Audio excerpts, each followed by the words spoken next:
P T I کو class room کی طرح نہیں چلایا جا سکتا، عمران خان اپنی ہی پارٹی کے سیکرٹری جنرل پر برہم، آخر ماجرا کیا ہے؟ ہنگامہ خیز رپورٹ۔ سینئر صحافی انصار عباسی کی خصوصی رپورٹ کے مطابق سابق وزیر اعظم اور تحریک انصاف کے بانی چیئرمین عمران خان نے گزشتہ ہفتے اڈیالہ جیل میں ملاقات کے لیے آنے والے سینئر پارٹی رہنماؤں پر پارٹی سیکرٹری جنرل سلمان اکرم راجہ کی جانب سے تنقید پر ناراضگی کا اظہار کیا ہے۔ اس صورتحال سے آگاہ ذرائع نے بتایا ہے کہ منگل کو عمران خان نے اپنے وکیل سلمان صفدر کے توسط سے اپنے تحفظات سلمان اکرم راجہ کو پہنچائے۔ بتایا گیا کہ عمران خان نے سلمان اکرم راجہ کو یہ پیغام دیا ہے کہ سیاسی جماعتوں کو اسکول کلاس روم کی طرح نہیں چلایا جا سکتا۔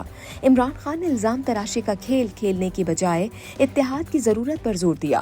رپورٹ کے مطابق یہ تنازع اس وقت پیدا ہوا جب اڈیالہ جیل کی انتظامیہ نے عمران خان کی بہن اور فیملی کے دیگر افراد کو عمران خان سے ملنے سے روک دیا، لیکن 5 وکلاء یعنی پارٹی چیئرمین بیرسٹر گوہر اور سینیٹر علی ظفر سمیت 5 افراد کو ملاقات کی اجازت دے دی گئی۔ اس وقت سلمان اکرم راجہ کو خود بھی ملاقات کی اجازت نہیں دی گئی تھی۔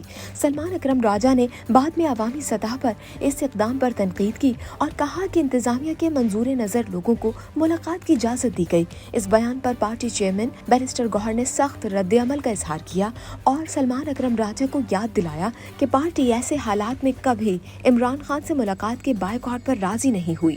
گوہر علی خان نے یاد دہانی کرائی کہ 25 مارچ کو جب عمران خان کی بہنوں کو بھائی سے ملاقات کی اجازت نہیں دی گئی تھی، اس وقت سلمان اکرم راجہ کو عمران خان سے ملنے کی اجازت ملی تھی۔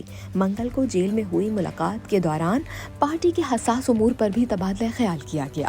امریکہ میں مقیم پارٹی رہنما اور بلاگرز کے بارے میں عمران خان نے بیرسٹر گوہر کو مشورہ دیا کہ انہیں پارٹی کی سیاسی اور کور کمیٹی سے باضابطہ طور پر ہٹانے کے لیے یہ مناسب وقت نہیں ہے۔ تاہم عمران خان نے یہ ہدایت کی کہ انہیں صرف کمیٹی کے اجلاسوں میں مدعو نہ کیا جائے۔ پارٹی کے ایک اندرونی ذرائع کے مطابق پارٹی رہنما اپنے رویے پر سینئر رہنماؤں میں بڑھتے عدم اطمینان کی وجہ سے پہلے ہی کچھ عرصے سے ان فورم سے غیر حاضر ہیں۔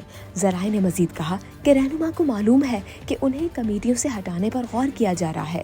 سینیٹر اعظم سواتی کا مسئلہ بھی مختصراً زیر بحث آیا۔ عمران خان نے یہ بات دہرائی کہ وہ ملک کی خاطر ملٹری اسٹیبلشمنٹ کے ساتھ بات چیت کے لیے تیار ہیں۔ انہوں نے کبھی بھی اعظم سواتی یا کسی اور کو اپنی طرف سے ذاتی ریلیف لینے کا اختیار نہیں دیا۔ اگرچہ عمران خان نے اعظم سواتی کے تعلقات کے بارے میں شکوک کا اظہار کیا، تاہم انہوں نے اس بات پر زور دیا کہ مذاکرات کے حوالے سے ان کا موقف تبدیل نہیں ہوا، جو پاکستان کی بہتری، جمہوریت اور قانون کی بالادستی کے لیے ہے۔